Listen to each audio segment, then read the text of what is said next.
ক্বালা রাসূলুল্লাহ সাল্লাল্লাহু আলাইহি ওয়াসাল্লাম, আল্লাহর নবী বলেন, মান আহাব্বা লিকা আল্লাহ, কোন ব্যক্তি যখন আল্লাহর সাক্ষাৎ পছন্দ করে। আল্লাহর সাক্ষাৎ পছন্দ কারা কারা করি আমরা? আল্লাহর নবী বলেন, আহাব্বাল্লাহু লিকাহু, তোমরা যদি আল্লাহর সাক্ষাৎ পছন্দ করো, আল্লাহ তোমাদের সাক্ষাৎ পছন্দ করে নেয়। নবী বলেন, আল্লাহ যদি কোন ইমানদারের সাক্ষাৎ পছন্দ করে নেয়, কিভাবে বুঝবেন? আমার আপনার যে আল্লাহ সাক্ষাৎ পছন্দ করে, এটা আপনি কিভাবে বুঝবেন? ভালো করে শুনেন। এশার নামাজের আজান হয়ে যায়, ফ্যাক্টরির মধ্যে আমি কাজ করতেছি, আমার মন মসজিদের মধ্যে গিয়ে পড়ে থাকে, এর মানে হলো আমি আল্লাহর সাথে সাক্ষাৎ পছন্দ করি। দোকানদার চা দোকানে চা বানায়, আজান হওয়ার পর মনটা মসজিদের সাথে লেগে আছে, কখন যাব, জামাত আদায় করব। কোন মুসলমান ঘরে কাজ করে আজান দেয়, ওই মুহূর্তে পেরেশান হয়ে যায়, কখন মসজিদে আসবে আর নামাজ আদায় করবে। এর মানে বোঝা যায় ওই ব্যক্তিটা আল্লাহর সাক্ষাৎ পছন্দ করে। আপনি ভালো আমল খুব বেশি আগ্রহী, বোঝা যায় আপনি আল্লাহর সাক্ষাৎ চান, এই জন্য তো আপনি বেশি নামাজ পড়তে চান। আর যে ব্যক্তি এরকম করবে, তো বুঝবেন আল্লাহ তার সাক্ষাৎকে আল্লাহ পছন্দ করে। নবীজি এবার কি বলে দেখেন, ওয়ামান কারিহা লিকা আল্লাহ, কেউ যদি আল্লাহর সাক্ষাৎ অপছন্দ করে, কারিহাল্লাহু লিকা, আল্লাহ তার সাক্ষাৎ অপছন্দ করে। সুদ খায় যে মানুষটা, বুঝতে হবে আমি আল্লাহর সাথে দেখা করতে চাই না। ঘোষ খায় যে মানুষটা, বুঝতে হবে ওই লোকটা আল্লাহর সাথে দেখা করতে চায় না, পছন্দ করে না। আবার আল্লাহ তার সাক্ষাৎ পছন্দ করে না। সুদখোরের সাথে আবার আমার কিসের সাক্ষাৎ, ঘোষখোরের সাথে কিসের সাক্ষাৎ? নবীর এক বিবি বলে, ইয়া রাসূলুল্লাহ, আপনি হাদিসের ব্যাপারটা আমাদেরকে ব্যাখ্যা করে বুঝায় দেন। আল্লাহর নবী কয়, আয়েশা অথবা কোন এক বিবিকে ডাক দিয়ে বলেন, ইন্নাল মুমিনা ইযা হাদারাহুল মাউত, ইমানদারের কাছে যখন মরণ উপস্থিত হয়ে যায়, ইমানদারের কাছে যখন মরণ উপস্থিত হয়ে যায়, ইমানদারের কাছে যখন মরণ উপস্থিত হয়ে যায়, তাকে আল্লাহর পক্ষ থেকে স্পেশাল দুইটা সুসংবাদ দিয়ে দেওয়া হয়। এক নাম্বার সুসংবাদ, বিরদওয়ানিল্লাহ, ইমানদার যখন মৃত্যুবরণ করবে, আল্লাহর পক্ষ থেকে বলা হয় তোমার চিন্তা নাই, কারণ আল্লাহ তোমার উপর সন্তুষ্ট।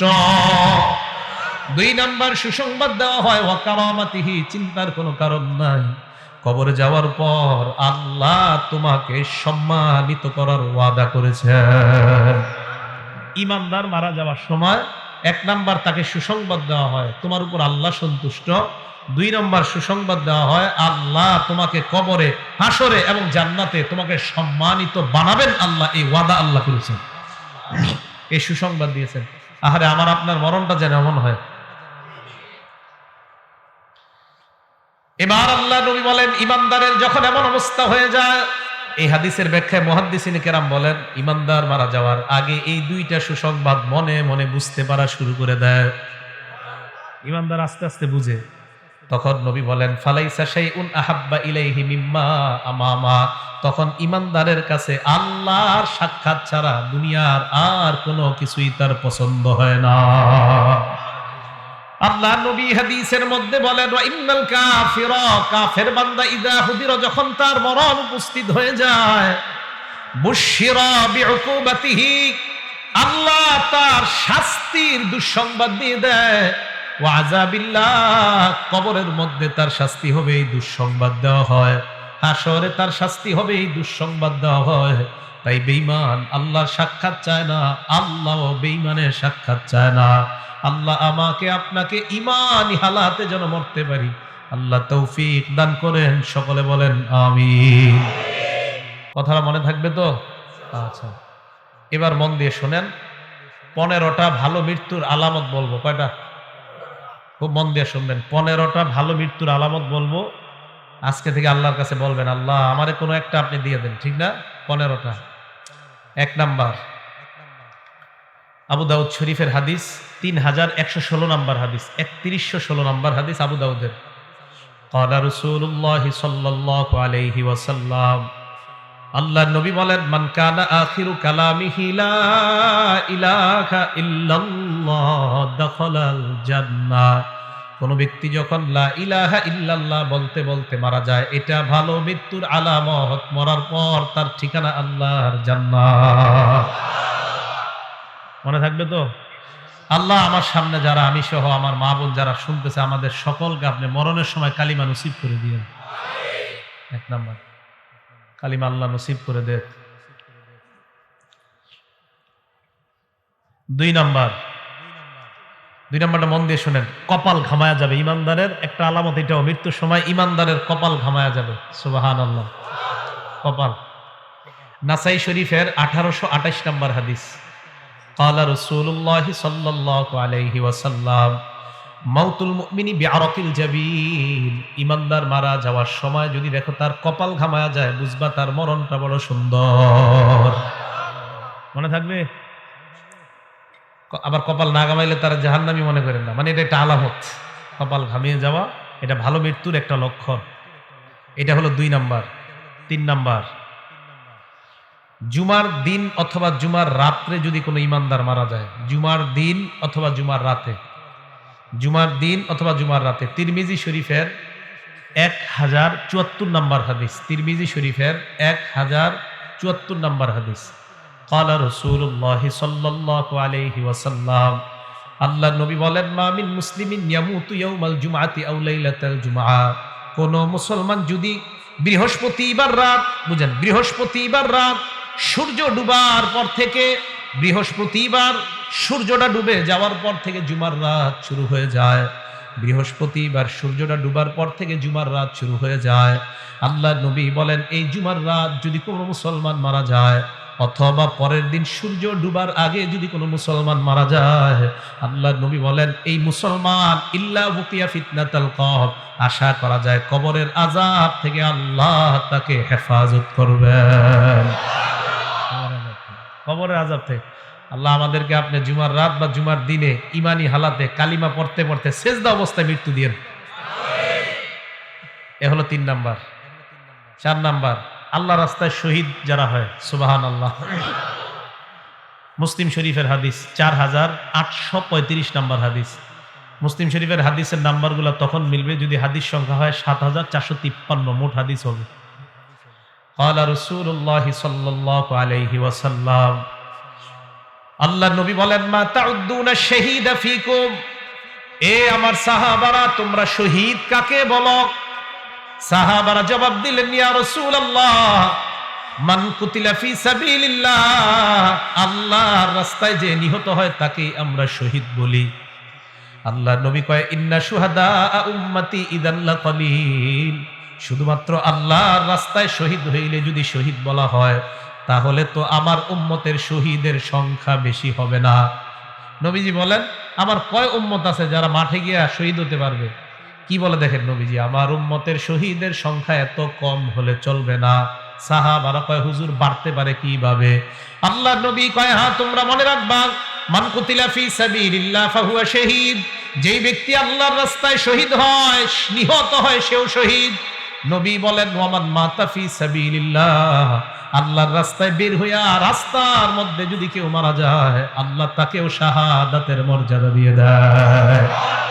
ওয়ামান মাতা ফিত তাউন, আমার কোন ইমানদার উম্মত যদি মহামারীতে মারা যায়, প্লেগ রোগে মারা যায়, মহামারী করোনা ওমিক্রনে যদি আমার কোন ইমানদার উম্মত ইমান নিয়ে মারা যায়, আল্লাহর নবী বলেন, ফাহুয়া শাহীদ, আমার ওই উম্মতকেও আল্লাহ শাহাদাতের মর্যাদা দিয়ে দেয়। 4 নাম্বার, ওয়ামান মাতা ফিল বাতনি, আমার কোন উম্মত যদি অনেক দিন যাবত পেটের রোগে থাকে, পেটের রোগ, পেটের খারাপ, পেট খারাপ, আমার কোন উম্মত যদি পেটের রোগে মারা যায়, আল্লাহ তাকেও শাহাদাতের মর্যাদা দিয়ে দেয়। পেট খারাপের রোগে কেউ মারা গেলে বুঝতে হবে তার মরণটা ভালো। এই বুঝে আসছে? মহামারীতে মারা গেলে ইমানদার, বুঝতে হবে মরণটা ভালো। ইমানদার পেট খারাপ অবস্থায় মারা গেলে বুঝতে হবে তার মরণটা ভালো। ইমানদার আল্লাহর রাস্তায় মারা গেলে বুঝতে হবে তার মরণটা ভালো। আল্লাহ আমাদের সকলকে শাহাদাতের মর্যাদা দান করেন। 5 নাম্বার, আপনি কোনো দেয়ালের নিচে দাঁড়ায় রয়েছেন, একটা ওয়ালের নিচে দাঁড়ায় রয়েছেন, একটা ডাব গাছের নিচে দাঁড়ায় রয়েছেন, একটা তাল গাছের নিচে দাঁড়ায় রয়েছেন, তাল পুইরা আপনি মারা গেছেন, ডাব পুইরা আপনি মারা গেছেন, দেয়াল আপনার মাথায় পুইরা আপনি মারা গেছেন। আজিমপুরে জিহাদ নামে একটা ছেলে কিছুদিন আগে আপনার দেয়াল পরে মারা গেছে।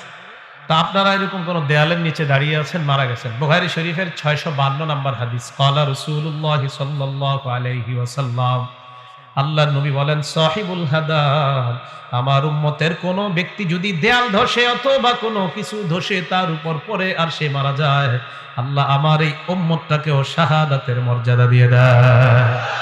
সমস্ত হবে ভালো মৃত্যু। 6 নাম্বার আল্লাহ নবী বলেন, ইবনে মাজাহ হাদিস নাম্বার 2803 নাম্বার হাদিস, 2803 নাম্বার হাদিসের বর্ণনা। নবী বলেন আল মারআতু তামুতু বিজুমাইন শাহাদা, আমার কোন উম্মতের মহিলা পেটের মধ্যে বাচ্চা ধারণ করার পর, পেটের বাচ্চার বয়স হয়ে গেছে 6 মাস 7 মাস 8 মাস 9 মাস 10 মাস, পেটে বাচ্চা থাকা অবস্থায় যদি ওই মহিলাটা মারা যায় অথবা বাচ্চা প্রসব করার সময় যদি মারা যায়, আল্লাহ এই মহিলাকেও শাহাদাতের মর্যাদা দিয়ে দেয়। একটা মহিলা পেটে বাচ্চা 7-8 মাসে মহিলাটা মারা গেছে, তো বুঝতে হবে মহিলাটার মৃত্যু ভালো একটা লক্ষণ। এ হলো 6 নাম্বার। 7 নাম্বার নাসাই শরীফের 1846 নাম্বার হাদিস, নবীজি বলেন সাহিবু জাতিল জামবি শহীদ, আমার কোন উম্মতের যদি বিষ ফোড়া হয়, সুবহানাল্লাহ, কি ফোড়া? বিষের জ্বালায় টিকতে পারতেছে না, বিষ ফোড়া এত পরিমাণ হয়, অপারেশন হয়, আবার বিষ ফোড়া হয়, আবার অপারেশন, আবার বিষ ফোড়া, বারবার বিষ ফোড়া। এই বিষ ফোড়ার বিষের আঘাতে আমার উম্মত যদি মারা যায়, আল্লাহর নবী কয় আমার এই উম্মতকেও আল্লাহ শাহাদাতের মর্যাদা দিয়ে দেয়। বিষ ফোড়া, এই কথা মনে থাকবে আপনাদের। 8 নাম্বার, এটাও নাসাই শরীফের 1846 নাম্বার হাদিস। ক্বালা রাসূলুল্লাহ সাল্লাল্লাহু আলাইহি ওয়াসাল্লাম সাহিবুল হারাকি শাহীদুন, আমার কোন উম্মত যদি আগুনে জ্বলে মারা যায়, ঝালকাঠির লঞ্চের মধ্যে আমার যতগুলা উম্মত আগুনের মধ্যে পুড়ে মারা গিয়েছে, আমার ওই উম্মতকেও আল্লাহ শাহাদাতের মর্যাদা দিয়ে দেয়। সাহিবুল হারাক শহীদ, আগুনে পুড়ে মারা গেলে আমার উম্মত এও শহীদ। আবার ইচ্ছা করে আগুনে জাপ দেন না কিন্তু, তাহলে আত্মহত্যা। হ্যাঁ, বুঝে আসছে তো? এলো 8 নাম্বার। 9 নাম্বার বুখারী শরীফের 2840 নাম্বার হাদিস, এটা মন দিয়ে শুনেন। আপনার ঘরে ডাকাত ঢুকছে, ডাকাত চোর ঢুকছে। ক্বালা রাসূলুল্লাহ সাল্লাল্লাহু আলাইহি ওয়াসাল্লাম মান কুতিলা দুনা মালিহি ফাহুয়া শাহীদ, আমার কোন উম্মত সম্পদ রক্ষা করতে গিয়ে যদি মারা যায়, নিহত হয়ে যায়, সম্পদ রক্ষা করতে গিয়ে আমার উম্মত যদি নিহত হয়, ঘরের মধ্যে চোর ঢুকছে, এই চোরকে প্রতিহত করতে গিয়ে ছুরির আঘাতে যদি আমার উম্মত মারা যায়, আল্লাহর নবী কয় ফাহুয়া শাহীদ, আমার ওই উম্মতকেও আল্লাহ শাহাদাতের মর্যাদা দিয়ে দেয়। সম্পদ রক্ষা করতে গেছেন আপনি, আপনার মেরে ফেলছে, আপনি শহীদ হয়ে যাবেন। 9 নাম্বার। তাহলে এই মৃত্যু যদি হয় বুঝতে হবে ভালো মৃত্যু। 10 নাম্বার, এই 10 নাম্বার হাদিসটা নাসাই শরীফের হাদিস, হাদিস নাম্বার 4095, নাসাই শরীফের 4095 নাম্বার হাদিস। ক্বালা রাসূলুল্লাহ সাল্লাল্লাহু আলাইহি ওয়াসাল্লাম, আল্লাহর নবী বলেন মান কুতিলা দুনা আহলিহি ফাহুয়া শাহীদ, আমার কোন উম্মত যদি পরিবার রক্ষা করতে গিয়ে মারা যায়, সন্তান রক্ষা করতে গিয়ে, বিবি রক্ষা করতে গিয়ে, ছেলে রক্ষা করতে গিয়ে যদি মারা যায়, আল্লাহর নবী কয় আমার ওই উম্মতকেও আল্লাহ শাহাদাতের মর্যাদা দিয়ে দেয়। 11 নাম্বার, এটাও নাসাইর 4095 নাম্বার হাদিসের বর্ণনা। আল্লাহর নবী বলেন মান কুতিলা দুনা দীনিহি, আমার কোন উম্মত ইসলাম রক্ষা করতে গিয়ে যদি শহীদ হয়, সুবহানাল্লাহ, ইসলাম রক্ষা করতে গিয়ে যদি আমার কোন উম্মত নিহত হয়, ইসলাম নবীর ইজ্জত হেফাজতের জন্য আমার কোন উম্মত মিছিলে বের হয়, কারা জানি গুলি করে আমার উম্মতকে যদি নিহত করে, আল্লাহর নবী কয় আমার ওই উম্মত ইসলাম রক্ষা করতে গিয়ে, দিন রক্ষা করতে গিয়ে যদি নিহত হয়, আল্লাহ তাকেও শাহাদাতের মর্যাদা দিয়ে দেয়। 12 নাম্বার, এটাও নাসাইর 4095 নাম্বার হাদিসের বর্ণনা। মান কুতিলা দুনা দামিহি, কোন মানুষ নিজের প্রাণ রক্ষা করতে গিয়ে যদি শহীদ হয়, প্রাণ রক্ষা, নিজের প্রাণ বাঁচাইতে গেছেন, আপনার ঘরে অস্ত্রধারী 2-1 জন ঢুকছে, প্রাণ বাঁচাইতে গেছেন আপনি, দস্তাদস্তি করার এক পর্যায়ে আপনি যদি মারা যান, আল্লাহর নবী কয় আমার এই উম্মতকেও আল্লাহ শাহাদাতের মর্যাদা দিয়ে দেয়। এই মৃত্যুগুলা ভালো মৃত্যু। এটা হলো 12 নাম্বার। 13 নাম্বার, এটা নাসাই শরীফের 4096 নাম্বার হাদিস। ক্বালা রাসূলুল্লাহ সাল্লাল্লাহু আলাইহি ওয়াসাল্লাম, আল্লাহর নবী বলেন মান কুতিলা দুনা মাজলামাতিহি ফাহুয়া শাহীদ, আমার কোন উম্মত জুলুম প্রতিহত করতে গিয়ে যদি শহীদ হয়, জুলুম প্রতিহত করতে গিয়ে যদি আমার কোনো উম্মত নিহত হয়, আল্লাহ তাকেও শাহাদাতের মর্যাদা দিয়ে দেয়। আপনি জুলুম বাধা দিতে গেছেন, আপনারা মাইরা ফেলছে, আপনি শহীদ, আল্লাহ এই মৃত্যুটাও ভালো মৃত্যু। সুবহানাল্লাহ। 14 নম্বর তিরমিজি শরীফের 1665 নম্বর হাদিস। এই হাদিসটা মন দিয়ে শুনেন। রিবাতু ইয়াউমিন ফি সাবিলিল্লাহি আফযালু রুব্বামা ক্বালা খায়রুম মিন সিয়ামি শাহরিন ওয়া কিয়ামিহি। আল্লাহ রাস্তায় গিয়ে যদি কেউ এক রাত্র পাহারা দেয়, কেউ যদি আল্লাহর রাস্তায় গিয়ে একদিন পাহারাদারি করে, এক মাস রোজা রাখলে আর রাতের বেলা তাহাজ্জুদ পড়লে যে সওয়াব, এক রাত পাহারাদারি করলে আল্লাহ তাকে সেই পরিমাণ সওয়াব দিয়ে দেয়। এই পাহারাদারি করতে গিয়ে নবী বলেন, আমার কোন উম্মত যদি মারা যায়, নিহত না, এমনি মারা গেছে, মানে এমনি মারা গেছে, পাহারাদারি করতে গিয়ে আল্লাহর রাস্তায় এমনি মারা গেছে, নবীজি বলেন ওই উম্মত যদি এমনি মারা যায়, ওকিয়া, ওকিয়া কি কয় দেখেন নবীজি, ওকিয়া আযাব আল কবরি, আমি নবী বলে দিলাম তাকে আল্লাহর কবরের আযাব থেকে আল্লাহ হেফাজত করে দিবেন। শুধু তাই নয়, ওয়া নুমিয়া লাহু আমালুহু ইলা ইয়াউমিল কিয়ামা, তার আমল আল্লাহ বাড়াইতে থাকবে, বাড়াইতে থাকবে, কিয়ামত পর্যন্ত তার আমল শুধু বাড়তেই থাকবে, বাড়তেই থাকবে, কমবে না। আল্লাহর রাস্তায় পাহারাদারি করতে গিয়ে যদি কেউ মারা যায়, আল্লাহর এই মৃত্যুটাও বুঝতে হবে সুন্দর মৃত্যু। আল্লাহ আমাদের সকলকে এই জাতীয় মৃত্যু যেন আমাদের হয়, আল্লাহ তৌফিক দান করেন। 15 নাম্বার, একটা কিতাব আছে, কিতাবের নাম মুসনাদে আহমদ, হাদিস নাম্বার 23,372 নাম্বার হাদিস, 23,372 নাম্বার হাদিস। ক্বালা রাসূলুল্লাহি সাল্লাল্লাহু আলাইহি ওয়াসাল্লাম, আল্লাহ নবী বলেন, মান তাসাদ্দাকা বিসাদাকা খুতিমা লাহু বিহা দাখালাল জান্নাহ। কোন মানুষ সদকা করছে, দান করেছে, সদকা করার একটু পর যদি মারা যায়, বুঝতে হবে এই মানুষটা একটু আগে ভালো কাজ করছে আর এখন মারা গেছে, আল্লাহর নবী কয় আমি ঘোষণা দিয়ে দিলাম লোকটা জান্নাতি। আপনি সদকা করছেন, একটু পরে মারা গেছেন, তো নবীজি বলেন সে ভালো কাজ করছে শেষের দিকে, তার মানে শেষে একটা সদকা, এর দ্বারা প্রমাণ হয় তার শেষের আমলটা ভালো। খুতিমা লাহু বিহা দাখালাল জান্নাহ, আল্লাহ তাকে জান্নাত প্রবেশ করাবেন। এবার নবীজি বলেন, ওমান সামা ইবতিগা ওয়াজহিল্লাহ, কেউ নফল রোজা রাখছেন, আল্লাহরে খুশি করার জন্য নফল রোজা রাখছেন, এই মুহূর্তে যদি আপনার মৃত্যু হয়ে যায়, আপনার মারা যায়, আল্লাহ পাক রব্বুল আলামিন আপনার এই ব্যক্তিটাও যদি মারা যায়, এই যে শেষে ভালো আমল, আল্লাহ তাকেও জান্নাত দান করবেন। তাহলে 15টা ভালো মৃত্যুর লক্ষণ বললাম। আল্লাহ আমাদের সকলকে যেন ভালো আমল করে, নেক আমল করে আমরা মৃত্যু বরণ করতে পারি, আল্লাহ তৌফিক দান করেন। তো বলতেছিলাম, আল্লাহ বলেন তোমরা মৃত্যু থেকে পালিয়ে বেড়াও, এই মৃত্যু তোমাদেরকে পাকড়াও করবে, এই মৃত্যু তোমাদেরকে ধরবে।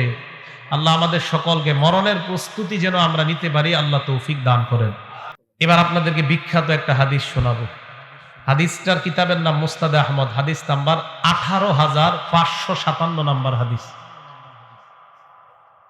নবীজির এক সাহাবা নাম বারা ইবনে আযিব রাদিয়াল্লাহু তাআলা। নবীজির এক সাহাবা নাম বারা ইবনে আযিব রাদিয়াল্লাহু তাআলা। এই বারা ইবনে আযিব নবীর এক সাহাবা।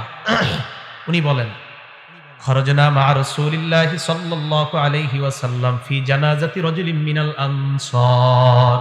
হাদিসটা দিল লাগায় শুনেন, আগে বুঝেন। আপনারা উত্তর পাড়ার মানুষ দক্ষিণ পাড়া এক ব্যক্তির জানাজায় যাবেন, উত্তর পাড়ার মানুষ দক্ষিণ পাড়া জানাজায় যাবেন। তো জানাজায় আপনারা রওনা করছেন, জানাজায় যার জানাজা পড়বেন, তার জানাজায় যাওয়ার আগে দেখছেন বাঁশ তলার মধ্যে তার কবরটা খোঁড়া হয়েছে, এরকম হতে পারে না? মানে তাকে এখনো কবরে দেওয়া হয় নাই, এর আগে আপনারা তার কবরের সামনে দিয়ে তার জানাজায় যাইতেছেন, এরকম হতে পারে কিনা? নবীজি বলেন, নবীজির সাহাবা বারা ইবনে আযিব বলেন, আমরা নবীজির সাথে বের হইলাম। বের হওয়ার পর এক আনসারী সাহাবার জানাজা পড়ার জন্য রওনা করলাম।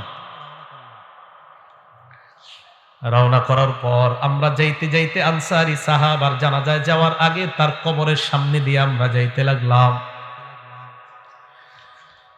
আনসারী সাহাবার জন্য যেই কবরটা খোঁড়া হয়েছে, গর্ত করা হয়েছে, ওই কবর দেখার পর আল্লাহ নবী কবরের সামনে বসে গেছে, কবরের সামনে নবীজি বসে গেছে। সাহাবারা বলেন, ওয়া জালাসনা হাওলা, আমরাও নবীর সামনে, তার সামনে কবরের পাশে বসে গেলাম। আপনারা সামনে যেইভাবে বসা, সাহাবারা কয় আমরা এইভাবে বসলাম, বসার পর নবীর দিকে আমরা তাকায় রইলাম, চেহারাটা এই দিকে তাকান। আল্লাহ নবীর হাতে একটা লাঠি, নবীর হাতে একটা লাঠি, ফি ইয়াদিহি উদুন, একটা লাঠি, ইয়ানকুতু বিহি ফিল আরদ, এই লাঠি দিয়া জমিনের মধ্যে নিচের দিকে তাকায় আঁকা কি করতেছে। অনেক সময় মুরব্বী যাদের হাতে লাঠি থাকে এদের সাথে যদি রাস্তায় দাঁড়ায় দাঁড়ায় কথা বলেন, এমনি মনের অজান্তে দেখবেন লাঠি দিয়ে আঁকতেছেন মাটিতে, এটা হয়। কিন্তু আমাদের নবীজির হাতে একটা লাঠি, এই লাঠি দিয়া এইভাবে মাটিতে আঁকা কি করতেছে, বসা বসা। সাহাবারা বলেন আমরা এমন ধীরস্থির ভাবে বসা, কান্না আলা রুউসিনা আত-তায়র, আমাদের মাথার উপরে যদি পাখিও বসে আমরা টের পাবো না, এমন সুন্দরভাবে বসে রয়েছে, চুপচাপ বসা। কিন্তু আমরা টেনশনে আছি, কিরে নবীজি একটু উপরে তাকায় না, খালি এমনি রয়েছে, উপরে তাকায় না, এইভাবে আছে, উপরে তাকায় না। সাহাবা বলেন ফারফা রাসাহু, হঠাৎ আল্লাহর নবী উপরে মাথা উঠাইলেন। আমরা নবীর দিকে এক দৃষ্টিতে এইভাবে তাকায় রইলাম। মাথা উঠানোর পর কবরের দিকে আল্লাহর নবী তাকাইলেন, তাকায় বললেন, এ সাহাবাদের দল, ইস্তাইযু বিল্লাহি মিন আযাবিল কবরি মাররাতাইনি আও সালাসা। সাহাবাদের দিকে তাকায় বললেন, তোমরা এই কবর থেকে, আল্লাহর কাছে কবরের আযাব থেকে পানাহ চাও। এই কথাটা নবী 2 বার অথবা 3 বার বললেন। সাহাবাদেরকে আল্লাহর নবী কেন বললেন? কারণ কবর এমন একটা ভয়ঙ্কর জায়গা। কবর আমাকে, আপনাকে, আমাদের সকলকে প্রত্যেকদিন ডাক দিয়ে বলে, আনা বাইতুল গুরবা, আমি কিন্তু অপরিচিত ঘর, আমার কাছে আসার আগে চিন্তা ভাবনা করে আসবা। আনা বাইতুল ওয়াহদা, আমি একা থাকার ঘর, আমার কাছে আসার আগে চিন্তা ভাবনা করে আসবা। আনা বাইতুদ দুদ, আমি পোকামাকড়ের ঘর, আমার কাছে আসার আগে চিন্তা ভাবনা করে আসবা। আনা বাইতুত তুরাব, আমি মাটির ঘর, আমার কাছে আসার আগে চিন্তা ভাবনা করে আসবা। মুসলমান মাটির উপর যখন একটা দৌড় দেন, সাবধানে দৌড় দিবেন। এক বর্ণনায় পাওয়া যায়, জমিনের উপর যারা জোরে জোরে চলে, হতে পারে এর কারণে কবর তার সাথে ভয়ঙ্কর আচরণ করবে। কবর বলবে, আমার পিঠের উপর বড় ধম্ম বরে তুমি চলেছিলা, আজকে আমি কবরের আচরণ তুমি লক্ষ্য করতে পারবা। এক বর্ণনায় কবর এমন চাপ দিবে, চাপ দেওয়ার পর আপনার 2 পাশের সিনার হাড্ডিগুলা একটা আরেকটার মধ্যে ঢুকে যাবে। নবী বলেন, কবর থেকে তোমরা পানাহ চাও, কবরের আযাব থেকে পানাহ চাও। কথাটা নবী 2 বার অথবা 3 বার বললেন।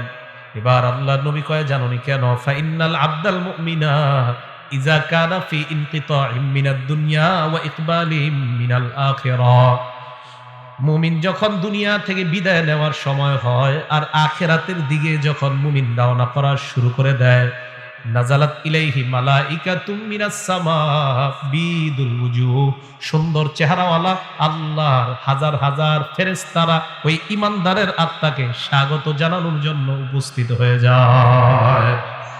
ঈমানদার বিদায় নিবে, সুন্দর চেহারা বিশিষ্ট হাজার হাজার ফেরেশতারা ঈমানদারের সামনে আসে। আসার পর দেখেন, আপনারা দেখবেন যদি কোনো মুমিন মারা যায়, মারা যাওয়ার সময় কিন্তু আমরা একটু অনেক সময় বুঝতে পারি যে এই লোকটা মারা যাইতে পারে। আছে মুমূর্ষু, মানে মুমূর্ষু রোগী যারে বলি। হাদিসে আসছে, ইয়াজলিসু মিনহু মাদ্দা বাসরিহি, ঈমানদার এইভাবে চোখ দিয়া তাকাইলে তার দৃষ্টি যেই পরিমাণ যায়, ফেরেশতারা 2টা কাতার হয়ে ঈমানদারের দৃষ্টির শেষ সীমানা পর্যন্ত তার আত্মাকে স্বাগত জানানোর জন্য তারা বসে অপেক্ষা করতে থাকে। কথাটা কি বুঝে আসছে আপনাদের? তো সবাই অপেক্ষা আছে, সবাই তো অপেক্ষা আছে। হাত্তা ইয়াজিআ ইলাইহি মালাকুল মাউত, মরণের ফেরেশতা তার কাছে এসে যায়। জোরে বলেন, কোন ফেরেশতা? মালাকুল মাউতের নাম কি? ও কয় জিবরাইল। মালাকুল মাউতের নাম কি? আজরাইল। যদি আমার কাছে আসে, আপনার কাছে আসে, এক সময় যদি বাংলাদেশের 10 জন মারা যায়, আমেরিকার 10 জন, পাকিস্তানের 10 জন, ভারতের 10 জন যদি একই সময় মারা যায়, আজরাইল কোন দেশে আছে? হ্যাঁ, সব জায়গায়। হ্যাঁ, সব জায়গায়। এটা বিপদের প্রশ্ন কিন্তু। হ্যাঁ, সবাই মন দিয়ে শোনেন। আমগো দেশে 10 জন, পাকিস্তান 10 জন, ভারত 10 জন, ইন্দোনেশিয়া 10 জন, অস্ট্রেলিয়া 10 জন একই সময় মারা গেছে। আজরাইল কোন জায়গায় আছে? এক জায়গাতে কেমনে? কোরআনে আইছে মালাকুল মাউত তার কাছে আসে। কে বলছে? তার আন্ডারে আছে। আপনি বলছেন? সাহস করে কর না। আচ্ছা, আপনি বলছেন? মাশাআল্লাহ, সবাই বলেন মাশাআল্লাহ। অনেক সময় কেউ কিছু কইলে ডরে কইতেছে না, পরে আবার এই ব্যাপারে আর একটা হাদিস শোনাই দিই। উনি যে ডরে কইতেছে নাই, এক সাহাবা নবীজি সাল্লাল্লাহু, এটা কিন্তু আমাদের বিষয়বস্তু না, ওনার কারণে আর কি, উনি যে ডরে কয় নাই, তো ডরে না কওয়ার একটা ফায়দা আছে, এটা বলি। এক সাহাবা নবীজি যখন নামাজ থেকে উঠছে, উঠার পরে বলছে সামি আল্লাহু লিমান হামিদা। বলেন তো আপনারা আমরা কি বলি? আমরা পিছন থেকে এক সাহাবা বললেন আল্লাহুম্মা রাব্বানা ওয়া লাকাল হাম হামদান কাসীরান তাইয়িবান মুবারাকান ফীহ। সালাম ফিরানোর পর আল্লাহ নবী বললেন, সব সাহাবারা কমায়া বলছে, বাড়ায়া কে বলছে? তাড়াতাড়ি কও। যিনি বাড়ায়া বলছো তিনি বলো। এই জায়গায় একটা হাদিস মনে রাখবেন, আল্লাহ নবীকে সাহাবারা বলছে হুজুর আপনি কি আম করে দেখেন। এ মনে মনে মনে মন দিয়ে শোনেন, ইবনে হাজার আসকালানী ওই কথাটা লেখছে, আল্লাহ নবী কয় আমি সামনে থেকে যেমন দেখতে পাই, পিছন থেকেও সুন্দরভাবে আল্লাহ ওই মুহূর্তে তোমাদেরকে দেখা দেয়। এই কে বলছো বলো? আর কেউ কয় না, শিকারি আহে না। নবীজি বললেন সাহস করে বলো কে বলছো। তো এক সাহাবা আস্তে আস্তে, হুজুর আমি। নবীজি কয় তুমি বলছো? কয় হ্যাঁ। কয় সাহস করে বলে ফেলো। কয় জি হুজুর আমি বলছি। আল্লাহ নবী কয় তুমি এত সুন্দর একটা তাসবিহ পাঠ করছো, তোমার এই তাসবিহাত, এই সওয়াব আল্লাহর কাছে নেওয়ার জন্য প্রায় 30 জনের কাছাকাছি ফেরেশতা লড়াই করতেছে, কার আগে কে তোমার সওয়াব আল্লাহর কাছে নিয়ে যাবে। যারা মাঝে মাঝে কইলেন সাহস করে কইবেন আমি, এটা কইলে লস নাই। দেখছেন মালাকুল মাউত লিডার একজন আজরাইল, ওনার অধীনে অসংখ্য অগণিত কাজ করে। বুঝে আসছে তো? একজন কয়ে লাইছে আপনাদেরকে রক্ষা করছে, উনি আপনাদের মান সম্মান রাখছে। তো মালাকুল মাউত একজন আজরাইল, উনি লিডার, ওনার অধীনে কোটি কোটি ফেরেশতা কাজ করে। সুবহানাল্লাহ। মালাকুল মাউত তার সামনে আসার পর ওই যে ইমানদার মারা যাবে, তার একদম মাথার কাছে বসে, মাথার কাছে বসার পর ইমানদারকে ডাক দেয়, ইয়াতুহান নাফসুল হামিদা, হে প্রশংসনীয় আত্মা। সুবহানাল্লাহ। উখরুজি, তুমি বের হও, ইলা রব্বিন রাদিন আনকি গায়রি গদবান, তুমি এমন রবের দিকে বের হও যে রব তোমার উপর সন্তুষ্ট, তিনি তোমার উপর অসন্তুষ্ট না। তাড়াতাড়ি তুমি বের হও। হাদিসে আসছে ইলা রব্বিন রাদিন আনকি গায়রি গদবান ওয়া মাগফিরাতিম মিনাল্লাহ। ওই নফসটাকে মালাকুল মাউত বের করতে করতে কয় সুসংবাদ নিয়ে নাও, আল্লাহ তোমার জিন্দেগীর সব গুনাহগুলো মাফ করে দিয়েছে। আসো আসো। ইমানদারের আত্মাটা যখন বের করার পর মালাকুল মাউত আত্মাটা তার হাতের মধ্যে চোখের পলক পরিমাণও রাখতে পারে না। মালাকুল মাউত চায় আত্মাটা, ইমানদারের আত্মাটা আমি কারো কাছে দিব না, কিন্তু ইমানদারের সামনে হাজার হাজার ফেরেশতারা কয় আত্মা আমাদের কাছে দিয়ে দেন। আহারে ইমানদারের আত্মা নিয়ে কারাকারি লেগে যায়। কে ইমানদারের আত্মাটা নিবে এই নিয়ে কারাকারি লেগে যায়। বালিশে আজকে মাথাটা লাগায় চিন্তা করেন, আমার আপনার আত্মা এইভাবে হয় কি হয় না, চিন্তার বিষয়। ইমানদারের আত্মা সামনের ফেরেশতারা কয় আমাদের কাছে দিয়ে দেন। হাদিসের মধ্যে আসছে ফেরেশতাদের কাছে দুইটা জিনিস আছে। এক নাম্বার মাহুম কাফনুম মিন আকফানিল জান্নাহ, জান্নাতের কাফনের কাফর বিছায়া কয় ও মালাকুল মাউত, ইমানদারের আত্মাটা এই জান্নাতের কাফনের কাপড়ের মধ্যে দিয়ে দেন। জান্নাতের কাফনের কাপড়। মুসনাদে আহমদ হাদিস নাম্বার 18,557 নম্বর হাদিস। আবু দাউদ হাদিসটা সংক্ষেপে আসছে। এই হাদিসের মান সহিহ। সহিহুল জামেও আসছে। নাসিরউদ্দিন আলবানী যে কিতাব লেখছে ওখানেও আসছে। তাদের আহলে হাদিস ভাইরাও এই হাদিস নিতে পারেন, টেনশনের কিছু নেই। তো রাসূল করিম সাল্লাল্লাহু আলাইহি ওয়াসাল্লাম বলেন, মালাকুল মাউত যারা সামনে যে ফেরেশতারা হাজার হাজার, তারা জান্নাতের কাফনের কাপড়টা বিছায় কয় আত্মাটা এই জায়গায় দাও। দেখেন কি কয়, আত্মা ওই কাফনের মধ্যে দেওয়ার পর হানুতুম মিন হানুতিল জান্নাহ, জান্নাতের সুগন্ধি লাগায় দেয়। সুবহানাল্লাহ। সুগন্ধি লাগায় ইমানদারের আত্মাটা এইভাবে পেঁচায়। পেঁচানোর পর আত্মা নিয়ে যখন ফেরেশতারা ফায়াসআদুনা বিহা ইলাস সামা, আল্লাহর আসমানের দিকে তারা রওনা হয়ে যায়। আসমান, প্রথম আসমানের কাছে যাওয়ার আগে অন্যান্য হাজার হাজার ফেরেশতারা যাদের সামনে দিয়ে নিয়ে যায়, হাদিসের মধ্যে আসছে যার সামনে দিয়ে যায় ওই ব্যক্তিরা, ওই ফেরেশতারাই কয়টা কার আত্মা কোথায় নিয়ে যাও। আত্মা বহনকারী ফেরেশতারা কয় ফুলান ইবনু ফুলান, এটা উমকের আত্মা অমুক জায়গায় নিয়ে যায়। ভালুকার উমকের আত্মা, উমকের সন্তান উমকের আত্মা। এই ফেরেশতারা কয় তোমরা কিভাবে বুঝতে পারলা?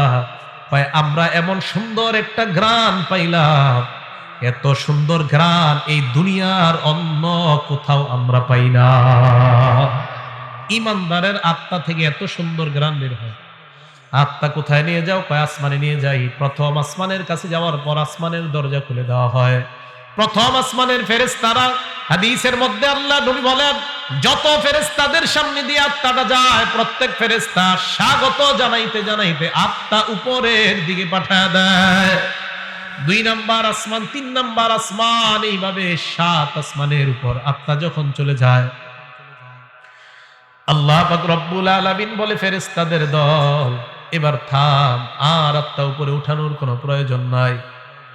আল্লাহ তখন বলে, উকতুবু কিতাব আব্দি ফি ইল্লিয়িন, আমার বান্দার আমলনামা ইল্লিয়িনের মধ্যে তোমরা লিপিবদ্ধ করে দাও। ইল্লিয়িন একটা সুন্দর জগতের নাম। আমার বান্দার আমলনামা এই জগতের মধ্যে তোমরা লিপিবদ্ধ করে আমার বান্দাকে জান্নাতি ঘোষণা দিয়ে দাও। ইল্লিয়িনের মধ্যে আমলনামা দেওয়ার পর ভালো করে শুনবেন, ইমানদারের আত্মা 7 আসমানের উপর, আমরা দেহটাকে বাসতলায় নিয়ে দাফন করতেছি, ঠিক না? আমরা জানাজা দিলাম, জানাজা দেওয়ার পর যখন আত্মাটা আমরা নিয়ে যাই, দেহটা, এক বর্ণনায় আসছে ইমানদারের দেহ কবরে নেওয়া পর্যন্ত হাজার হাজার ফেরেশতারা কবর পর্যন্ত তাকে স্বাগত জানাইতে জানাইতে কবরের কাছে নিয়ে যায়। ইমানদারের আত্মা আমরা দাফন করলাম, দেহ দাফন করলাম, আত্মা আসমানের উপর। আল্লাহ পাক রব্বুল আলামিন বলে, ফেরেশতাদের দল আমার বান্দার আত্মাটা কবরের মধ্যে তার দেহের মধ্যে ঢুকিয়ে দাও। ইমানদারের দেহের মধ্যে আত্মা ঢুকিয়ে দেওয়ার পর ফায়াতিয়ানিহি মালাকান, 2 জন ফেরেশতা ইমানদারের কাছে উপস্থিত হয়ে যায়। উপস্থিত হওয়ার পর ফায়ুজিলিসানিহি, তারে বসায়, বসানোর পর ফায়াস আলানিহি, তাকে প্রশ্ন করে। 1 নাম্বার, মার রব্বুকা, তোমার রবকে জবাব দাও। ওই বান্দা জবাব দেয়, রব্বি আল্লাহ, চিল্লায় বলেন আমাদের রব কে। এই কথার উপর অটল থাকতে হবে, কিন্তু এই কথার উপর কি থাকতে হবে? অটল কেন থাকতে হবে? সূরা হামিম আস-সাজদা 24 নাম্বার পারা 19 নাম্বার পৃষ্ঠা, সূরা হামিম আস-সাজদা আয়াত নাম্বার 30। এই সূরাটাকে সূরা ফুসসিলাত বলা হয়। আল্লাহ বলেন, ইন্নাল্লাযীনা ক্বালু রাব্বুনাল্লাহ, নিশ্চয়ই যারা বলে আমাদের রব আল্লাহ, নিশ্চয়ই যারা বলে আমাদের রব আল্লাহ, সুম্মাস্তাকামু, এই কথার উপর অটল থাকে। জোরে বলেন, কি থাকে? আওয়াজ দিয়ে বলেন, আমাদের রব কে? আল্লাহ। রূহের জগতে আল্লাহ আমাকে, আপনাকে, আমাদেরকে প্রশ্ন করছে, আলাস্তু বিরাব্বিকুম, আমি কি তোমাদের রব না? কাফের, বেঈমান, নবী, ওলি সবার আত্মা জবাব দিয়ে বলছে, আল্লাহ আপনি আমাদের রব। বেঈমানরাও বলছে আপনি আমাদের রব, ইমানদাররাও বলছে আপনি আমাদের রব, নবী, ওলি, উলামায়ে কেরাম সাধারণরাও বলছে আপনি আমাদের রব। এবার আসেন, আল্লাহ বলছে আমি কি তোমাদের রব না? এই কথার অর্থ হলো 6টা। জোরে বলেন, কয়টা? 1 নাম্বার, আমি কি তোমার ব্যক্তি জীবনের রব না? 2 নাম্বার, আমি কি তোমার পারিবারিক জীবনের রব না? 3 নাম্বার, আমি কি তোমার সামাজিক জীবনের রব না? 4 নাম্বার, আমি কি তোমার অর্থনৈতিক জীবনের রব না? 5 নাম্বার, আমি কি তোমার রাষ্ট্রীয় জীবনের রব না? 6 নাম্বার, আমি কি তোমার আন্তর্জাতিক জীবনের রব না? 1 নাম্বার, আমি তোমার ব্যক্তি জীবনের রব কিনা? আমি বলছি আল্লাহ আপনি আমার ব্যক্তি জীবনের রব। তাহলে ব্যক্তি জীবনে তুমি নামাজ কায়েম যদি করো, হক ভাবে চলো, তাহলে ব্যক্তি জীবনে আমাকে তুমি রক্ষা করলা। তুমি তোমার পারিবারিক জীবনে আমাকে রব মানেছো কিনা? হ্যাঁ মাবুদ, আপনাকে আমি পারিবারিক জীবনে রব মানলাম। তোমার বিবি বেপরদায় চলে কেন? মাবুদ, আমি আমার বিবিকে বেপরদায় চালাই না, বিবি উল্টা পাল্টা নিজের থেকেই চলে, তাহলে সমস্যা নাই। আর যদি বলেন বিবি আমার আশকারায় পর্দা করে না, আল্লাহ বলবেন তাহলে তুমি পারিবারিক জীবনে আমাকে রব মানো নাই। আপনি আপনার বিবিকে নামাজি বানাইতে পারেন না, আপনার ছেলেকে নামাজ পড়তে বলেন না, মেয়েকে নামাজ পড়তে বলেন না, তার মানে পারিবারিক জীবনে আল্লাহর রব মানেন নাই। 3 নাম্বার, সামাজিক জীবনে রব। সমাজের কয়টা মানুষের দাওয়াত দিছেন? নামাজের দাওয়াত দিছেন কয়টা? সৌদি আরবের হুজুরে আর খুঁজা ফতুয়া পায় না, তাবলিগ ওয়ালা করে বিরুদ্ধে ফতুয়া দিছে। তাস খেলা, জুয়া খেলা, মদ বার হয়। সৌদি আরবে হালাল জুয়াখানা খুলছে। কি জুয়াখানা? নাম দিছে হালাল জুয়াখানা। তাস খেলা হয়, মদ হয়, জুয়া হয়। আর আমাদের দেশে রিয়াল খোর হুজুররা কয় খুব ভালো কাজ করেছে, অথচ তাস খেলা, জুয়া খেলা, গানের বিরুদ্ধে কথা কয় না। বুঝতে হবে এই রিয়ালখোর হুজুর যারা, এগুলারে সময়ে সময়ে চেনা যায় এরা আসলে হুজুর না, এরা ইসলামের লেবাসদারি মুনাফিক মার্কা শয়তান। সৌদি আরব আর কিছু খুঁজা পায় না, ফতুয়া দিয়ে দিল তাবলিগওয়ালারা ঠিক না, মায়েরা মানুষের পায়ে ধরে ধরে মসজিদে আনে এরা ঠিক না। কি ঠিক? তাস খেলা ঠিক, জুয়া খেলা ঠিক। সৌদি আরবের এই সমস্ত ফতুয়া গণার টাইম নেই আমাদের, এদের গণার টাইমই নেই। আপনারা চিন্তা করেন না, আমাদের দেশে ওলামায়ে কেরাম এমন আছে যারা ওই দেশে আলেমদেরকে গণাই ধরে না, বসতে বলেন এদেরকে গণাই পাত্তাই দেয় না, এইগুলা গণার মধ্যেই নেই। এরা ফতুয়া দেয়, কয় তাবলিগওয়ালারা ঠিক না, বে হক এই হক, বইয়া বইয়া টাস খেলবার ফতুয়া দিবা, তুমি ওই টাস খেলুন না ফতুয়া মার্কা আমাদের ওলামায়ে কেরাম। আর আমাদের দেশের মুসলমান কেন, সারা পৃথিবীর মুসলমানরা ওই টাস খেলা মার্কা হুজুরদের ফতুয়া গ্রহণ করবে না, ফতুয়ার খুঁজে পায় না। তাবলিগওয়ালারা খারাপ। তো 3 নাম্বার সামাজিক জীবনের রব, মানুষের দৈরা দৈরা নামাজ আনে, এইটা ভাল লাগে না। 4 নাম্বার অর্থনৈতিক জীবনের রব কে বলেন? তাহলে সুদ খান কেন? অর্থনৈতিক জীবনে যদি রব হয় আল্লাহ, তাহলে সুদের কারবার কেন করো? 5 নাম্বার রাষ্ট্রীয় জীবনে রব কে বলেন? তাহলে রাষ্ট্রীয়ভাবে ইসলামের কোন মিছিল ডাক দিলে যাওয়ার জন্য সবাই রাজি আছেন কিনা? আন্তর্জাতিক জীবনে রব কে বলেন? আন্তর্জাতিকভাবে যদি আল্লাহ বা নবী অথবা ইসলামকে অপমান করা হয়, বাংলাদেশের মুসলমানরা মুসলমান হিসাবে আমরা প্রতিবাদ সর্বস্তরে জানাইতে রাজি আছি না নাই? এটাই হবে 6 জীবনে রব মানা। মনে থাকবে তো? তো আল্লাহরে বলছি আল্লাহ আপনি আমাদের রব। এবার আসেন সূরা হামিম আস-সাজদা 30 নম্বর আয়াতে, নিশ্চয়ই যারা বলে আমাদের রব কে, কয় জীবনে, এই তো মাশাআল্লাহ বলেন, নিশ্চয়ই যারা বলে আমাদের রব কে, কয় জীবনে। কবরের মধ্যে প্রশ্ন করবে তোমার রব কে, ওই ব্যক্তি জবাব দিবে আমার রব হলেন আল্লাহ। 2 নাম্বার ওমা দীনুকা, তোমার ধর্ম কি, জবাব দিবে দীনিয়াল ইসলাম, আমার ধর্ম হলো ইসলাম। 3 নাম্বার প্রশ্ন করবে ওয়ামান হাদার রাজুলুল্লাযী বুইসা ফীকুম, এই মানুষটাকে চেনো যাকে তোমাদের মাঝে প্রেরণ করা হয়েছে। জবাব দিবে হাজা নাবিয়্যুনা মুহাম্মাদুন সাল্লাল্লাহু আলাইহি ওয়াসাল্লাম, উনি আমাদের নবী মুহাম্মদ সাল্লাল্লাহু আলাইহি ওয়াসাল্লাম। এই প্রশ্নের 3টা জবাব দেওয়ার পর ফেরেশতারা বলবে কিভাবে তুমি এই প্রশ্নের জবাব জানতে পারলা? ওই ব্যক্তি জবাব দিবে করাতু কিতাবাল্লাহ, দুনিয়ার মধ্যে আল্লাহর কালাম পড়েছিলাম, না পড়লে পারলেও উলামায়ে কেরামের কাছে গিয়েছিলাম, মাহফিলে তাফসীরে গিয়েছিলাম, উলামাদের সোহবতে থাইকা প্রশ্ন 3টার উত্তর আমরা জেনে নিয়েছি আল্লাহ। ও ফেরেশতারা, এইভাবে দুনিয়ার মধ্য থেকে প্রশ্ন 3টা যাই না কবরের মধ্যে আসলাম। ফেরেশতাদের সাথে ওই বান্দার কথোপকথনের পর্যায়ে আল্লাহ ডাক দিয়ে বলবে এ ফেরেশতারা থাম, সুবহানাল্লাহ, এই থাম থাম, আন সাদাকা আবদি, আর প্রশ্ন করার দরকার নাই, আমার বান্দা যা বলছে আমি আল্লাহ তাকে সত্যায়ন করে দিলাম। হ্যাঁ, আমি সত্যায়ন করে দিছি। আল্লাহ সত্যায়ন করলে আর কিছু লাগবে?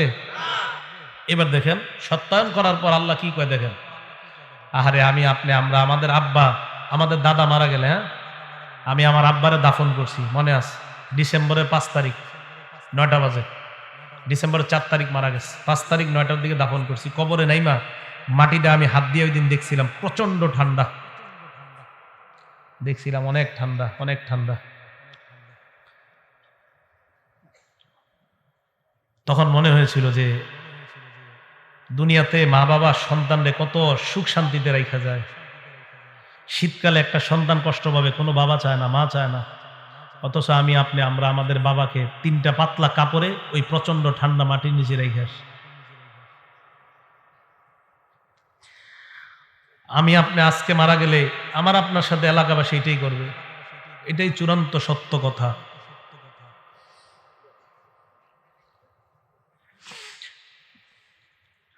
মারা যাওয়াটাই চূড়ান্ত সত্য কথা, মারা থেকে কেউ বাঁচতে পারবে না।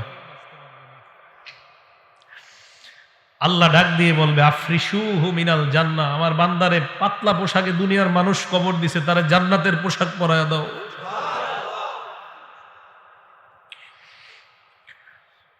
কে জানে আমার আপনার নসিবে এই পোশাক আছে কিনা।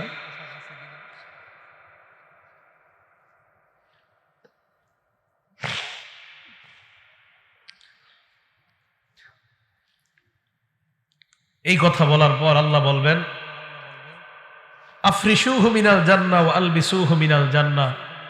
প্রথমে বলবেন আমার বান্দার কবরটা জান্নাতের বিছানা বিছায়া দাও। ওয়া আলবিসুহু মিনাল জান্নাহ, তার শরীরে জান্নাতের পোশাক পরায়া দাও। এরপর বলবে ওয়াফতাহু লাহু বাবান ইলাল জান্নাহ, তার কবর থেকে জান্নাত পর্যন্ত একটা দরজা খুলে দাও, কবর থেকে যেন জান্নাতের নিয়ামতগুলা দেখতে পায়। জান্নাতের দরজা খুলে দেওয়ার পর বান্দা তাকায় দেখবে জান্নাতের হুররা নাচানাচি করতেছে। ওই বান্দার মন চাইবে হুর স্পর্শ করার জন্য। আল্লাহ বলবে নামকানাও মাতিল আরুস, বান্দা তুমি থামো, বাসর রাতের দুলার ন্যায় তুমি ঘুমিয়ে যাও। লা ইউকিজুহু ইল্লা আহাব্বা আহলিহি, বাসর রাতে ফজরের আজান হয়ে গেলে তোমার প্রিয়তমা ছাড়া তোমাকে অন্য কেউ জাগ্রত করার মতো ঘরে কেউ থাকে না। কবরের মধ্যে তুমি আসছো, এই জায়গায় তোমার প্রিয়তমা নাই। ইমানদার, আমি আল্লাহ তোর প্রিয়তম হয়ে গেলাম। কিয়ামতের মাঠে আমি তোকে উঠাবো। ঘুমা তুই ঘুমা, এখনো জান্নাতে যাওয়ার সময় হয় নাই, কবরে থাকো। তোমার তো কবর থেকে জান্নাতের নিয়ামত উপভোগ করার সুযোগ দিয়েছি, থামো। আরেক বর্ণনায় আসছে ফায়ুফসাহু লাহু কবরুহু, তার কবরটা বিশাল প্রশস্ত করে দেওয়া হবে। মাদ্দা বাসরিহি, তার দৃষ্টি যতটুকু যায় এই পরিমাণ প্রশস্ত করে দেওয়া হবে। প্রিয় ভাইয়ারা, জামির দিয়ার ভাইয়ারা, আমার আপনার কবরটা, আমার আপনার মৃত্যুটা, আমার আপনার কবরটা যেন এমন কবরই হয়। আমি আপনাদের জন্য দোয়া করবো, আপনারা আমার জন্য দোয়া করবেন। কে মারা যাই এটা নিশ্চিত বলা যায় না আমি জান্নাতি, নিশ্চিত বলা যায় না আপনি জান্নাতি, নিশ্চিত বলা যায় না আমি জাহান্নামী, নিশ্চিত না আপনি জাহান্নামী। কত কিছু ভাবেন যে কত বড় হুজুর সামনে বসছে, কিন্তু আমি যদি জান্নাতি না হই কি লাভ হবে বলেন আমার এই সার্টিফিকেটে। এই জন্য মরণের চিন্তাটা খুব বেশি করা দরকার। আল্লাহ আমাদের সকলকে তৌফিক দান করেন। ওই বান্দাকে কবরের মধ্যে রাখার পর হঠাৎ ওই বান্দা যখন কবরে থাকবে, এক বর্ণনা আসছে বান্দা দেখবে তার কবরে সুন্দর একটা মানুষ। হ্যাঁ, এই তুমি কে? বলবে আনা আমালুকাস সলি, আমি তোমার নেক আমল, আমি নেক আমল। নবীজি এই কথা মনে আসেনি, নবীজি এই হাদিস বৈশা শোনাইতেছে কোথায় বুঝলে গেছে? হ্যাঁ, হাদিস শেষ হয় নাই কিন্তু এখনো, কবরের সামনে বসে এই হাদিস শোনাইতেছে। এবার সাহাবাদেরকে বললেন ওয়া ইন্নাল আবদাল ফাজিরা, পাপাচার বান্দার মরণের যখন সময় হয়ে যায়,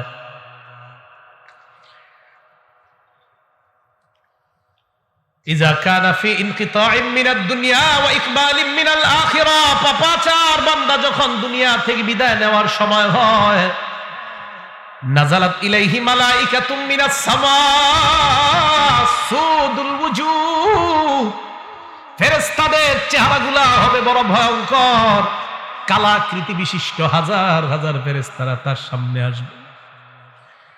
ইমানদারের মতো তার চোখের দৃষ্টি যতটুকু যায়, ওই ফেরেশতারাও সালার একটা বস্তা নিয়ে, সালার চটনিয়া তার সামনে আসবে।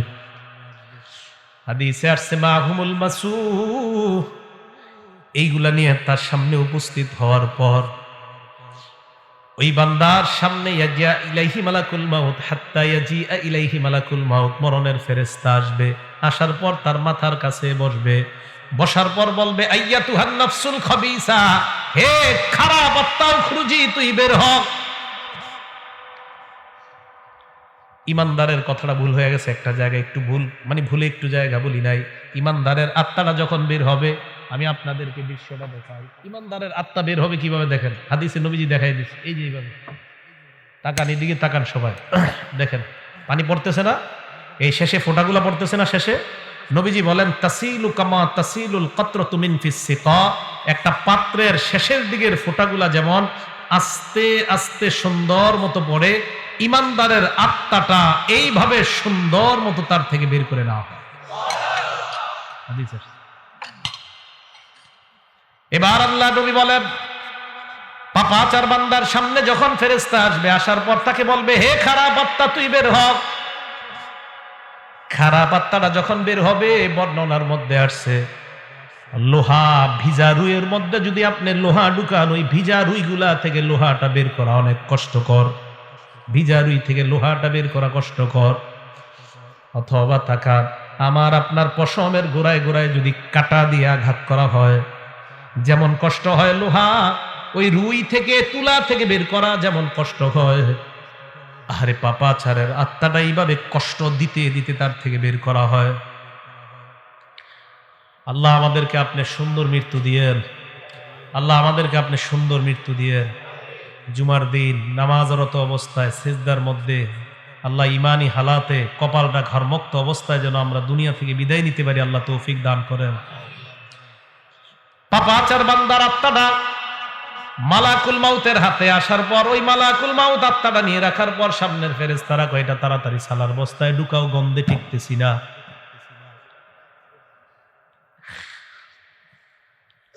আত্মাটা এইভাবে পেঁচানোর পরে আত্মা নিয়ে যখন রওনা হয়, অন্য ফেরেশতারা কয় কার আত্মা কোথায় নিয়ে যাও, সরাও তাড়াতাড়ি। আত্মা বহনকারী ফেরেশতারা বলবে কেন, কয় গন্ধে টিকতেছি না, এইটা এইখান থেকে সরাও। এত গন্ধ কেন, সরাও। আত্মা যখন উপরে নিয়ে যায়, প্রথম আসমানের কাছে যাওয়ার পর আল্লাহ কয় ফেরেশতারা এই আত্মার উপরে উঠানোর কোনো দরকার নাই, আত্মাটা আসমানে আনারই কোনো দরকার নাই।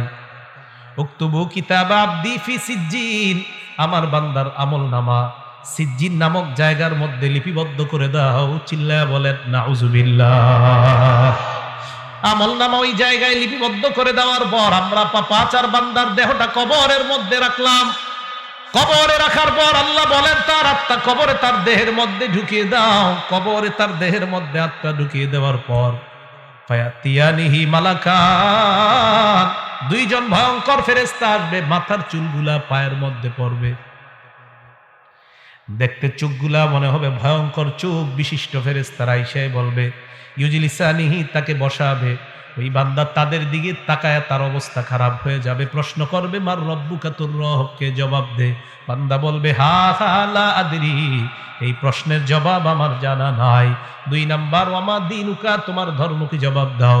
বান্দা বলবে হা লা আদরি, আমার প্রশ্নের জবাব জানা নাই। 3 নম্বরে বলবে ওমান হাদার রাজুল, এই মানুষটাকে চিনো। ওই বান্দা বলবে হা লা আদরি, আমার প্রশ্নের জবাব জানা নাই। এই কথা বলার পর ওই ফেরেশতাদের প্রশ্ন উত্তর পর্ব চলার পর আল্লাহ ডাক দিয়ে বলবে ফেরেশতারা থাম। ইমানদারের সময় কইছে থাম, পাপাচারের সময় বলবে থাম। আনকাযাবা আবদি, আমার বান্দা যা বলতেছে সব মিথ্যা। আমি আল্লাহ তারে মিথ্যাবাদী বললাম, এটা মিথ্যাবাদী, এটা মিথ্যাবাদী, সর তোরা এখান থেকে সর। আলবিসুহু মিনান নার, তার শরীরে জাহান্নামের আগুনের পোশাক পরায়া দে। ওয়াফরিশুহু মিনান নার, তার জব কবরের মধ্যে জাহান্নামের বিছানা বিছায়া দাও। কোরআনে আল্লাহ বলেন লাহুম মিন জাহান্নামা মিহাদ ওয়া মিন ফাওকিহিম গাওয়াশ, নিচে তাকায় দেখবে নিচের বিছানাটা আগুনের বিছানা, উপরে তাকায় দেখবে কবরের ডান্ডা। এই ডান্ডা নিয়ে লোকটাকে একটা জোরে আঘাত করবে। হাদিসে আসছে ইয়াসিহু সাইহা, এমন জোরে একটা চিৎকার মারবে ইয়াসমাউহা কুল্লু শাইইন ইল্লা সাকালাইন, দুনিয়ার জিন ইনসান ছাড়া সবাই তার চিৎকারের আওয়াজ শুনতে পায়। গরু শুনতে পায়, ছাগল শুনতে পায়, দুনিয়ার মানুষ আর জিন ছাড়া সবাই তার চিৎকারের আওয়াজ শুনতে পায়। এই জন্য মুসলমান সাবধান, পাপাচার হয়ে মৃত্যুবরণ করলে কবরের অবস্থাটা হবে বড় ভয়ঙ্কর। আল্লাহ বলবে ওয়াফতাহু লাহু বাবান ইলান নার, তার কবর থেকে জাহান্নামের একটা দরজা খুলে দাও। হাদিসে আসছে ফায়াতিহা মিন সাবুবিহা ওয়া হারুরিহা, কবরের প্রচন্ড গরম, জাহান্নামের গরমগুলা তার কবরে একটু পরপর বারবার আসতে থাকবে। এই ভয়ঙ্কর আগুনের উত্তাপে চারদিকে যখন তাকায় দেখবে নিচে আগুন, উপরে আগুন, চারদিকে আগুন আর আগুন। এই ভয়ঙ্কর আগুনের অবস্থা দেখার পর ওই বান্দার ব্যাপারে আল্লাহ পাক রব্বুল আলামিন বলবেন পাপাচার হওয়ার কারণে তার এই শাস্তি হবে কিয়ামত পর্যন্ত। এই জন্য মুসলমান, পাপাচার অবস্থায় আমার আপনার মৃত্যু যদি হয় তাহলে আমার আপনার অবস্থাটা হবে ভয়ঙ্কর। আল্লাহ আমাকে আপনাকে সবাইকে উত্তম মুমিন হিসাবে যেন আমরা মরতে পারি, আল্লাহ তৌফিক দান করেন, বলেন আমিন। মৃত্যুর যন্ত্রণা এ ভোগ করা আর মরণের সময় আমার আপনার অবস্থা যদি হয় ভয়ঙ্কর, একটু চিন্তা করবেন আজকে বালিশে মাথা লাগায় আল্লাহ না করুক, আল্লাহ না করুক, আল্লাহ না করুক, আমার আপনার কবরে জাহান্নামের থেকে যদি দরজা দিয়া জানালা দিয়া জাহান্নামের তাপ আর আগুন ঢুকতে থাকে, নিচে আগুন, উপরে আগুন, চারদিকে আগুন, আজকে ল্যাপটা মাথায় দিয়ে অন্ধকার চোখে তাকায় কল্পনা করবেন যে কবরে তো আমি একা থাকতাম। এরকম ভয়ঙ্কর অবস্থা তৈরি হয়ে যাবে। তো প্রিয় মুসলমান ভাইয়ারা, এই জন্য আমার আপনার মরণটা যেন উত্তম মরণ হয়, আল্লাহর কাছে খুব বেশি বেশি দোয়া করা। আল্লাহ আমাদের সকলকে উত্তম মৃত্যু নসিব করেন। তো আল্লাহ বলেন, সুম্মা তুরাদ্দুনা ইলা আলিমিল গায়বি ওয়াশ শাহাদা। সূরা জুমআর ৮ নম্বর আয়াতে আল্লাহ বলেন, কোন মরণ থেকে তোমরা পালিয়ে বেড়াও, কোন মরণ থেকে তোমরা পালিয়ে বেড়াও। আল্লাহ বলেন, তোমাদেরকে দৃশ্য অদৃশ্যের রব আল্লাহর দিকে তোমাদেরকে ফিরে যাইতে হবে। ফায়ুনাব্বিউকুম বিমা কুনতুম তা'মালুন, তোমাদেরকে তোমাদের আমল সম্পর্কে আল্লাহ জানায় দিবে কিয়ামতের ময়দানে। হাফেজ সাহেবরা 15 নম্বর পড়ার 2 নম্বর পৃষ্ঠাটা খুলবেন, খোলার পর আল্লাহ আপনার আমলনামাটা দিয়ে বলবে, ইকরা কিতাবাক, হে বান্দা নে তুই তোর আমলনামা পড় পড় পড়। কাফা বিনাফসিকাল ইয়াউমা আলাইকা হাসিবা, আজকে হিসাবের জন্য তুই যথেষ্ট, তুই তোর আমলনামা পড়। ওই বান্দা আমলনামা খুলবে, খোলার পর 15 নম্বর পারার 18 পৃষ্ঠায় দেখবেন 2 নম্বর লাইন থেকেই শুরু। ফাতারাল মুজরিমিন মুশফিকিনা ফিহি, অপরাধীরা এই দেখেন এইভাবে তাকাবে আমলনামার দিকে, বিশাল বড় বড় চক্ষু করে তাকাবে, তাকায় বলবে, মালি হাযাল কিতাব, এটা আবার কেমন আমলনামা, লা ইউগাদিরু সগীরাতান ওয়ালা কাবীরাতান ইল্লা আহসাহা, এটা দিয়ে ছোট ছাড়ে নাই, বড় ছাড়ে নাই, আমি যত অপরাধ করলাম সমস্ত অপরাধ দেখি এই জায়গার মধ্যে লেখা। এই জন্য মনে রাখবেন, আমার আপনার প্রত্যেক দিন আমার আপনার আমলনামা লেখার জন্য ফেরেশতা কাঁধের মধ্যে আছে। সূরা ইনফিতর 10, 11, 12 নম্বর আয়াতে আল্লাহ বলেন, ইন্না আলাইকুম লাহাফিজিন, তোমাদের সাথে সংরক্ষণকারী ফেরেশতা আছে, কিরামান কাতিবিন, লেখক ফেরেশতারা, ইয়ালামুনা মা তাফআলুন, তোমরা যা করো তারা তা জানে। এবার আপনারা একটা আয়াত সারা জীবন উলামায়ে কেরাম সহ সবাই মনে রাখবেন। সূরা আলাকের 14 নম্বর আয়াতে আল্লাহ বলেন, বান্দা হাত দিয়ে যখন গুনাহ করো, পা দিয়ে যখন গুনাহ করো, চোখ দিয়ে যখন গুনাহ করো, কান দিয়ে যখন গুনাহ করো, সূরা আলাকের 14 নম্বর আয়াতটা মনে রাখবা। আল্লাহ কয়, আলাম ইয়ালাম বিআন্নাল্লাহা ইয়ারা, এই বান্দা, এই তুই কি করস, তুই জানোস না আমি তোরে দেখি? বলতেছ আল্লাহ বলতেছে, এই তুই জানোস না আমি তোরে দেখি? এই যে হাত দিয়ে গুনাহ করতেছে, এই আলাম ইয়ালাম, এই সে কি জানে না? আল্লাহ কয়, আরে তার কি হলো, সে কি জানে না? বিআন্নাল্লাহা ইয়ারা, আমি আল্লাহ তাকে দেখছি, সে কি জানে না? সে হাত দিয়ে কিভাবে গুনাহ করে, সে জানে না আমি তাকে দেখছি? সূরা কফের 26 নম্বর আয়াতে আল্লাহ বলেন, ওয়ালাকাদ খালাকনাল ইনসান, আমি মানুষ বানাইছি, ওয়া না'লামু মা তুওয়াসওয়িসু বিহি নাফসু, মানুষের অন্তর কি কুমন্ত্রণা দেয় আমি জানি। আমার দিকে তাকান, এই যে আমি কথা বলতেছি আরিফ বিন হাবিব, আল্লাহ কয় আমি শুনি। এবার আমি মুখ বন্ধ রাখলাম, জিহ্বা দিয়ে বলতেছি, আল্লাহ কয় এটাও শুনি। মুখ বন্ধ, জিহ্বা বন্ধ, মনে মনে মনে মনে শুধু কল্পনা করছি, আল্লাহ কয় বান্দা এটাও শুনি। তুমি কি বলবা সব শুনি আমি। এজন্য আমার দিকে তাকান, আল্লাহ কয় ইয়ালামু খাইনাতাল আয়ুনি ওয়া মা তুখফিস সুদূর, এই তুমি চোখের কোনা দিয়া কি কি গুনাহ করো, ডাইরেক্ট করো না, চোখের আর চোখে তুমি কোনো গুনাহ করতেছো, ইয়ালামু, এ বান্দা আমি কিন্তু তোর চোখের এই কোনার খেয়ানত সম্পর্কে আমি জানি। রাস্তা দিয়ে হাঁটতেছেন এইভাবে চোখের কোনা দিয়ে গুনাহ করতেছে, একটা আয়াত সারা জীবন মুখস্থ রাখেন, তা আপনার জন্য যথেষ্ট। ইয়ালামু খাইনা, আপনি রাস্তা দিয়ে হাঁটবেন আর চিন্তা করবেন, আল্লাহ বলছে আমার চোখ নাকি কোনো খেয়ানত যদি আশেপাশে চুপে চুপেও করে ফেলে, এটাও আল্লাহ জানেন। তো 26 নম্বর আয়াতে আল্লাহ বলেন, আমি কিন্তু জানি। তো জানার পরে আল্লাহ আপনি কিভাবে জানেন? প্রশ্ন, ওয়া নাহনু আকরাবু ইলাইহি মিন হাবলিল ওয়ারিদ, তোমার গলার যে দমনি এটারও আরো কাছে আমি আল্লাহ থাকি। প্রিয় মুসলমান ভাইয়ারা, সবার কথাগুলো মনে থাকবে তো ইনশাআল্লাহ?